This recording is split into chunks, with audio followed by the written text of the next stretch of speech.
Sekretariat Dewan Setwan Karangasem menganggarkan sekitar 1,5 miliar rupiah untuk sarana prasarana pelantikan anggota DPRD terpilih periode 2024-2029. Hal itu diungkapkan oleh Sekretaris Dewan Sekwan DPRD Kabupaten Karangasem, Inengah Mindre.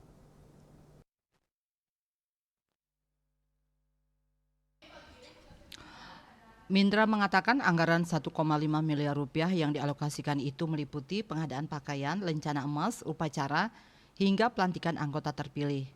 Dana bersumber dari APBD Induk Kabupaten tahun 2024. Anggaran ini dipakai untuk keperluan dari sebelum pelantikan hingga hari H pelantikan. Menurut Mindra, masing-masing dewan terpilih akan dapat lencana emas berat sekitar 10 gram, sedangkan komposisi atau jumlah dewan di Karangasem sebanyak 45 orang. Seandainya dikalkulasi, Setwan harus siapkan sekitar 450 gram untuk pengadaan lencana emas untuk DPRD terpilih. Selain lencana emas, ada juga pengadaan pakaian, papan nama, upacara, dan pelantikan, hingga makan minum. Sedangkan untuk pakaian perorangan dapat 6 setel, yang meliputi PSH, PSL, PDH, pakaian adat, serta yang lainnya.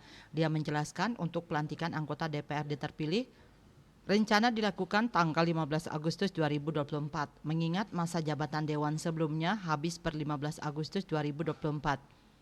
Untuk surat penetapan 45 Dewan terpilih dari KPU sudah diterima Setwan Karangasem tanggal 3 Mei 2024. Sebelum pelantikan, Setwan akan bersurat ke anggota DPRD terpilih untuk mempersiapkan sebagai pemberitahuan. Eka Parananda, Bali Post melaporkan.